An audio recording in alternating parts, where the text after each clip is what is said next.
फल में चमत्कार होता है, रस तो फल से ही मिलेगा। समाधान हो गया, प्रसन्न हो गए नारद जी। बोले भैया अब तो आप मुझे एक बार भागवत सुना दो। बोले चलो, हम तो इसीलिए घूम रहे हैं, कोई सुने या सुनावे। तो कहाँ चले? बोले चलो गंगा के किनारे हरिद्वार में, यहाँ के बाद सबको हरिद्वार ही जाना है। बोलो राधे राधे। गंगा द्वार समीपे तु तटमानंद नामकम। आनंद तट पर चलते हैं। जैसे ही पहुंचे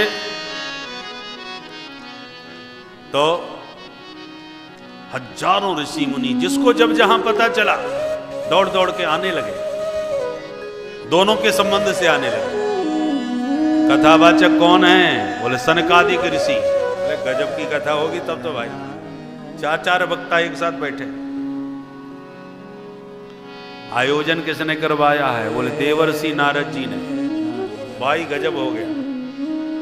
जो 2 घड़ी से ज्यादा ठहरते नहीं, वो 7 दिन के अनुष्ठान को लेके बैठे हैं। तब तो गजब का अनुष्ठान होगा भाई। नारद जी को शाप लगा था कि वो नहीं ठहर सकते, पर वरदान मिला था कि जब भगवान का भजन करोगे या कोई अनुष्ठान में बैठोगे तब सांप आपको प्रभावित नहीं करेगा। इसलिए वे जब श्रोता वक्ता ज्ञान निधि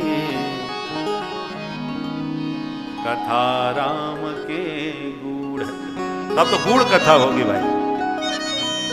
क्योंकि श्रोता यदि सामान्य हो, वक्ता विद्वान हो, तो हो सकता है वक्ता को श्रोता को देख करके नीचे उतरना पड़े। श्रोता विद्वान हो और वक्ता कमजोर हो तो वो बोल ही क्या पाएगा? फिर गंभीरता का प्रतिपादन कर ही कैसे सकता है? पर यहां तो नारद और सनकादिक दोनों ही उच्च कोटि के वक्ता, उच्च कोटि के श्रोता।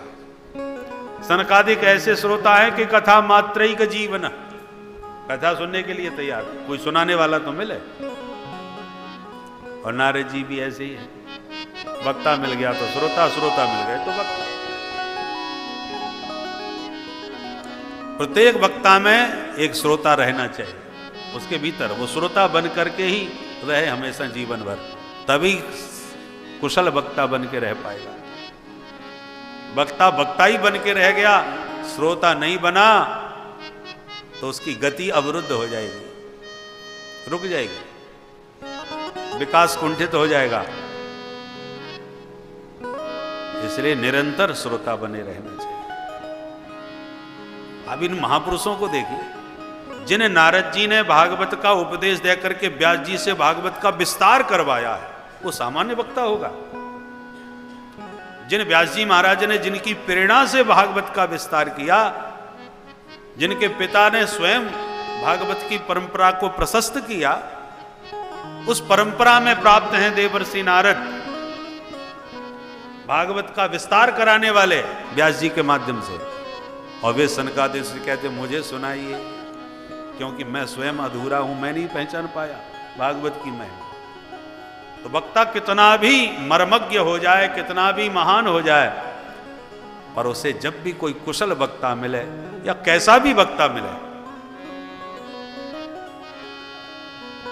सुनना चाहिए। निश्चित रूप से कुछ ना कुछ मिलेगा।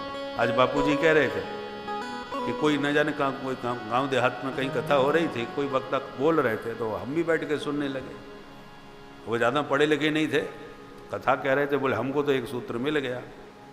तो सबको उत्कंठा हुई, क्या मिला? बोले वो बढ़िया एक प्रसंग सुना रहे थे कि पत्नी ने कहा कि हम तुम्हारे लिए इतना व्रत रखती हैं, रामनवमी का व्रत, जन्माष्टमी का व्रत, करवा चौथ का व्रत, कितने व्रत रखते हैं, तुम भी तो हमारे लिए कुछ व्रत रखा करो। बोले रखता हूं।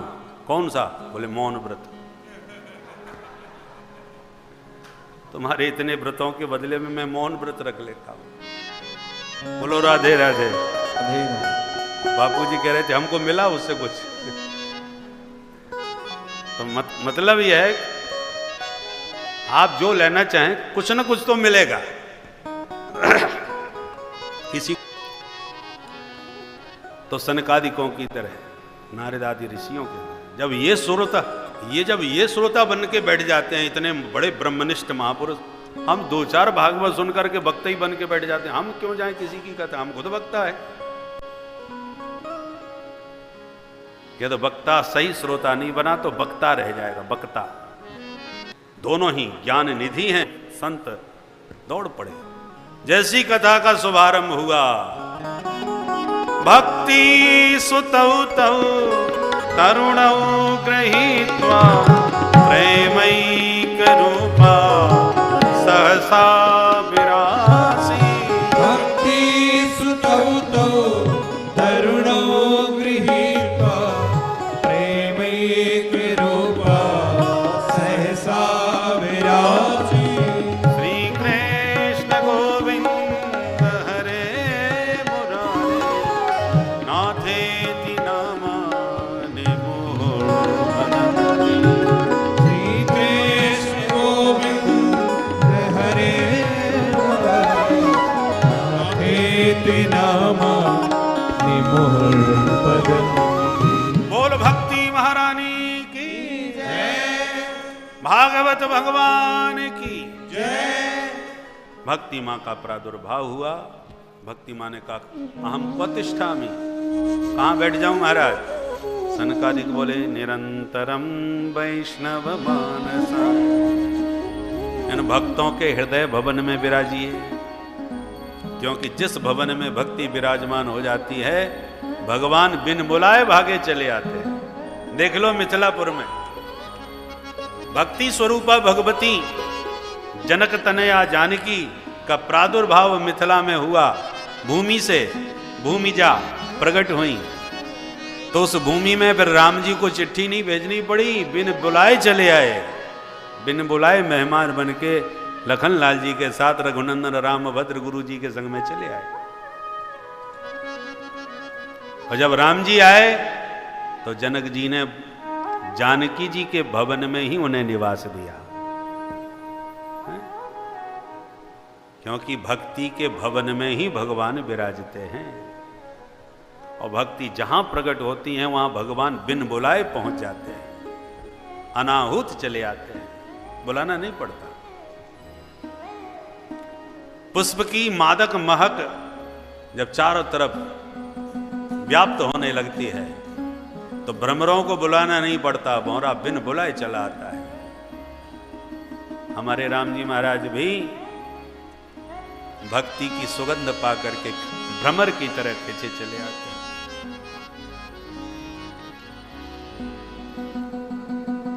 सकल भुवन मध्य निर्धनास्ते धन्या निवसति हृदये सा श्री हरेर भक्ति रेखा। हरिरपि निज लोकं सर्वथा तो विहाय प्रविशति हृदि तेषां भक्ति सूत्रोपनद्धः। एक बार हरि आ पाए तो निकल के जा नहीं पाते, सर्वथा भक्त के प्रेम पास में अवरुद्ध थे, कैद हो जाते हैं। यह है भक्ति के प्रेम बंधन का चमत्कार। कमल कोश में भौरा कैद हो जाता है, जो काठ में भी छेद करने में समर्थ है, पर कोमल कमल की पंखुड़ी नहीं काट पाता, बंधक बन जाता है। प्रेम का बंधन ही बड़ा विचित्र होता है। भगवान जिनकी कोई सीमा नहीं, अनंत हैं, असीम हैं, और यशोदा मैया के प्रेम बंधन में बांधने के लिए विवश हो जाते हैं और बंद करके रोते हैं, मुक्ति की याचना करते हैं। यह चित्र खींचा है कुंती मैया ने अपनी स्तुति में।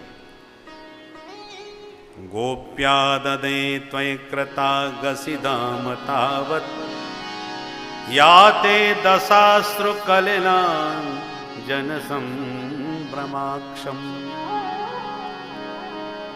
वक्त्रं निनीय भयभावनया स्थितस्य सामां विमोहयति भीरपि यद् बिभेति। भी अपि यद् बिभेति, जासु त्रास डर कहूं डर होई। डर भी जिससे डरता हो, यद् बिभेति स्वयं भयम। उस भगवान की हालत क्या हो गई प्रेम में कि जसोदा मैया बांध करके डांट रही है, तुमने मेरी ददिया सास के जमाने के मटका फोड़ दिए दारी के, आज ना छोड़ूंगी। भ्रकुटी विलास श्रेष्ठ लय होई। जिस परमात्मा की टेढ़ी भ्रकुटी से ब्रह्मादिक देवता प्रकंपित हो जाते हैं, और वो भगवान जसोदा मैया की भ्रकुटी से कांप रहे हैं, आज मैया ना छोड़ेगी। भगवान भयभीत हो रहे हैं। किससे? मैया की वक्र भ्रकुटी से।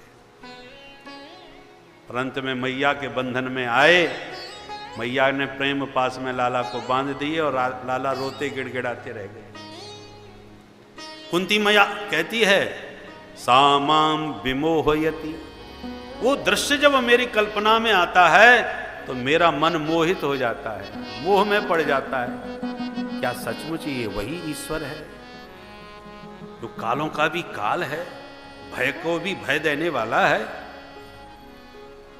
सामाम विमोहयति भीरपि यद् बिभेति। माम विमोहयति। तो ऐसा ईश्वर की सरलता, सरलीकरण सनातन धर्म के अलावा कहां मिलेगा? माइक में सुबह शाम दोपहर कितना भी चिल्लाओ कि भैया खुद आ, केवल तुम्हारे बारे में हम ही गाते रहते, तुम भी तो खुद आओ कभी हमारे पास। खुदा खुदा खुदा पुकारते ही रहते, नहीं आता। ये केवल सनातन धर्म का ईश्वर है जो केवल साथ में आकाश में ही नहीं रहता, खुद आता है, गले लगाता है, नाचता है, खाता है, खेलता है, और इतना ही नहीं खुद हमसे डरता है, प्रेमियों के प्रेम पास में बंधता है। ऐसा खिलौना माने क्रीड़ा मृग बन जाता है, भक्तों का खिलौना बन जाता है। ऐसा ईश्वर का सरलीकरण ब्रह्मांड में कहीं नहीं मिलने वाला। भक्तों ने इसलिए तो झूम झूम के उसकी महिमा को गाया है।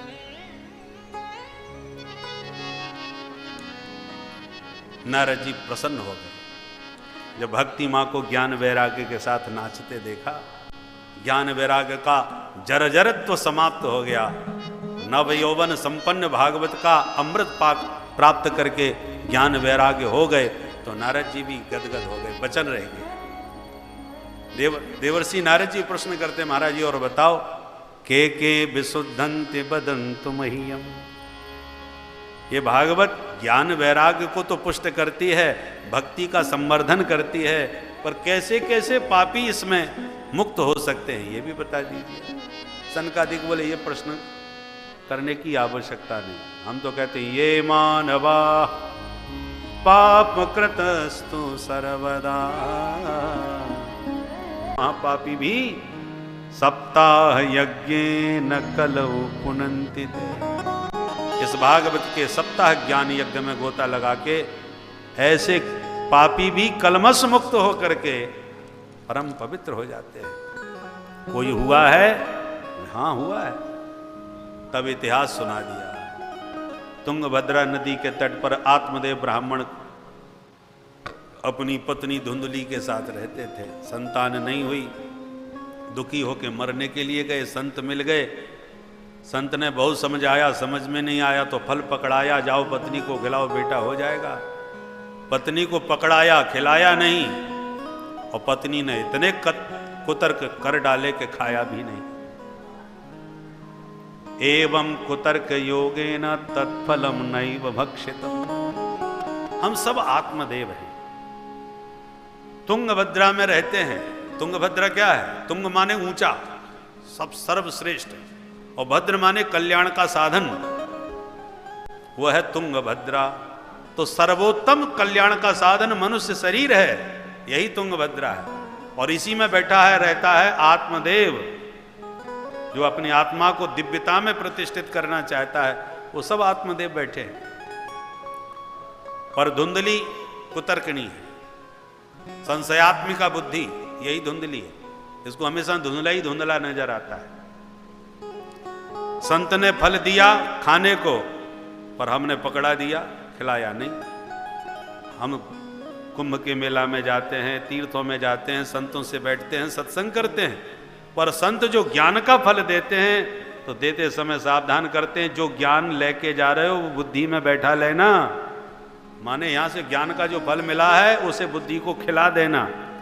हम कथाएं खूब सुनते हैं, सत्संग प्रवचन खूब सुनते हैं और खूब सिर हिलाते, वाह वाह महाराज ने क्या बेजोड़ बात कही, हमारे तो हृदय में उतर गई। परंतु ये धुंधली बुद्धि कहती है घर आओ तब देखते हैं, चाहे जितनी खोपड़ी हिला लो। और जब घर में जाते हैं तो जो सत्संग में एक एक बात गले उतर रही थी, वो व्यवहार में आते ही कुतर्की की कैंची ने सत्संग के फल को अस्वीकार कर दिया। मुझे ये फल नहीं खाना। धुंधली ने फल नहीं खाया, हमारी ये संशयात्मिका बुद्धि भी फल स्वीकार नहीं करती। परंतु गाय को खिलवा दिया, गाय से बेटा हुआ गौकर्ण, और धुंधली ने नहीं खाया और उसकी छोटी बहन का बेटा अपना बना करके रख लिया, वही निकला धुंधकारी। जैसे ने खूब पिटाई करी पंडित जी की, पंडित जी तो आत्महत्या करने को चल दिए, ये हालत खराब कर दी। पर जब आत्महत्या करने को निकले तब गौकर्ण जी ने समझाया। इसका मतलब क्या हुआ? संशयात्मिका बुद्धि जब सत्संग के फल को स्वीकार नहीं करेगी तो अज्ञान अविवेक रूपी ये धुंधकारी तुम्हें दिन रात पीटेगा, मारेगा, सताएगा। अज्ञान के कारण ही जीव त्रस्त रहता है, अपनी ही मूर्खता के कारण जिंदगी भर रोता रहता है। मरने तक की जब नौबत आ जाती है जीवन में, तो सत्संग से प्राप्त जो सूत्र है वही जीवन का प्रकाश देता है। सत्संग के फल से ही संत के द्वारा ये गौकर्ण पैदा हुए हैं गाय के माध्यम से। तो सत्संग में जो आपने सुना है, जब संसार से पिटाई होती है ना तो सत्संग के ही वचन याद आते हैं। उस दिन महाराज जी से हमने ऐसा सुना था, आज वो बात हमारी समझ में आ गई। उस समय समझ में नहीं आई थी, उस समय तो हम यही सोचते थे कि बाबा लोग हैं ये तो बोलते रहते हैं, और अब समझ में आ गई बिल्कुल सही बात है भाई। पिटने के बाद समझ में आई, आत्मदेव को भी समझ में आई, हमको भी ऐसी समझ में आती है। जल्दी से सत्संग की बातें सीधे गले नहीं उतरती, पर संसार की जब पिटाई होती है तब खूब समझ में आती है। और गौकर्ण जी ने 2 श्लोकों में दिव्य ज्ञान दिया सबको। हम सभी आत्मदेवों को विवेक रूपी गौकर्ण का यह उपदेश है। देहस्तिमां सरुधरे भीमतिं त्यजत्वं जाया सुताद्यसु सदा ममतां विमुञ्च पश्यानिशं जगदिदं क्षणभङ्गनिष्ठम्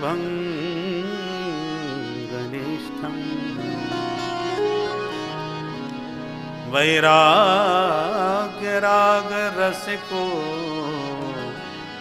भवभक्तिनिष्ठा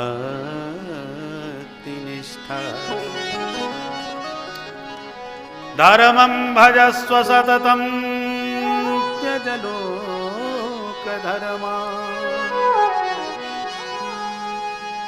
सेवस्व साधु पुरुषान् जहि काम तृष्णा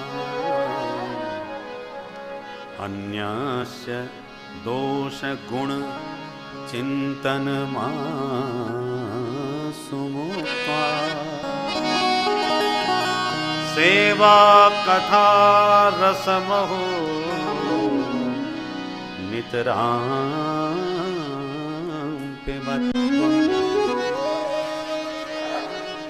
ये 2 श्लोक हम सब के लिए जीवन के सूत्र हैं।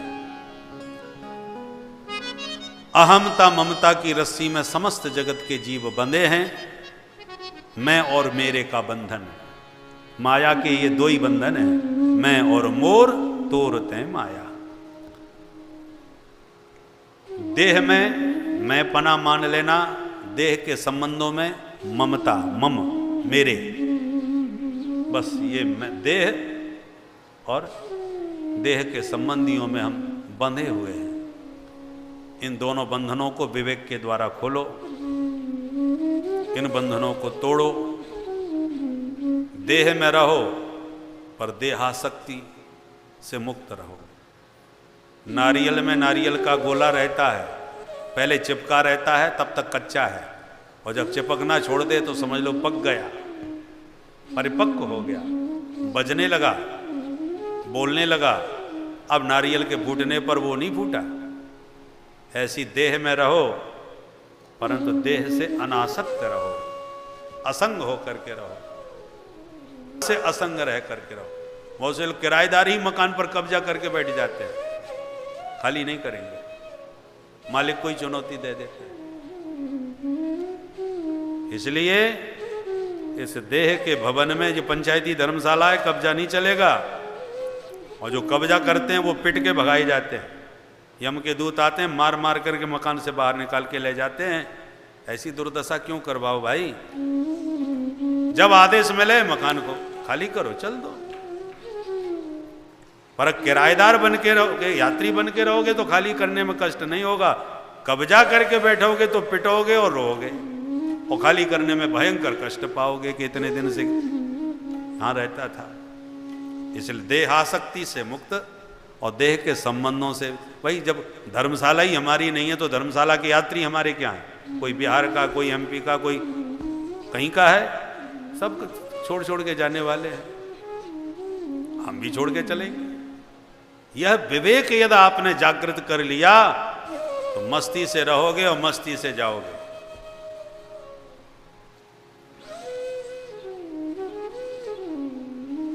कामनाओं के कांटे निकाल के फेंक दो, दूसरों का गुण दोष देखना बिल्कुल छोड़ दो, संतों का संग करो, उन्हीं को अपना सच्चा सुहृद समझो।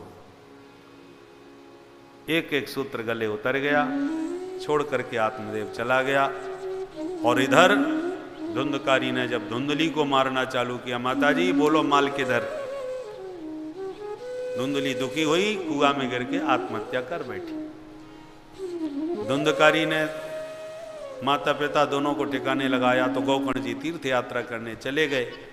धुंधकारी स्वतंत्र 5 पुण्य वधुओं को ले आया। एक दिन उन्हीं ने 5 ने मिलकर षड्यंत्र रचाया।